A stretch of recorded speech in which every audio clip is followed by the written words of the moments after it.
Hello, my name is Carlos Rodriguez, and today I will present to you federalism. Federalism is a system of government in which the same territory is controlled by two levels of government. Now, these are some of the events in the history of federalism, not necessarily leading up to it or to the end of it. In the beginning, the citizens of the newly born country did not want governing individuals to have as much power as past tyrants. To avoid such corruption, they created the Articles of Confederation. These articles were the first form of government in the United States. However, they were made to purposely maintain the government weak. And as they were purposely made to be this way, there were many issues. Now, what changed this? In the years 1787 and 1788, a series of essays were published in the New York newspapers under the pen name Publius in support of the ratification of the Constitutions. Alexander was the most dedicated to the ratification of the Constitution.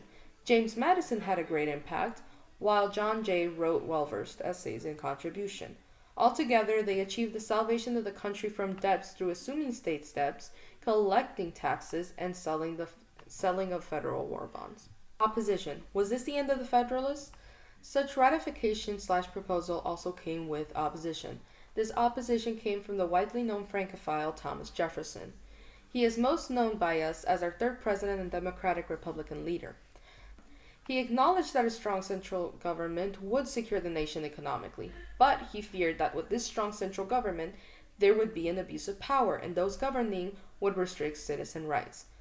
In today's government, the federal government has a design of federalism in which officials will work to solve problems that affect the country as a whole. However, it also allows states to solve their own conflicts if the situation calls for it, such as the development of aid programs. Some of the powers of federal and state governments. Federal government is able to regulate trade, foreign affairs, declare war, establish courts inferior to Supreme Court, raise armies, and make necessary laws.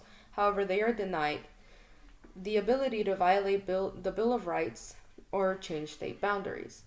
State has reserved powers. They can conduct elections, regulate interstate trade, establish National Guard, ratify amendments, and establish local governments. They are denied the ability to coin money and denied due process. What types of federal government are there?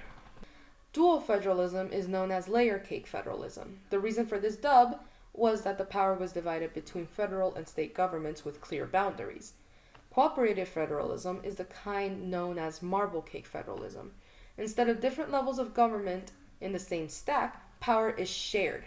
Both state and federal government have to work issues together. New federalism.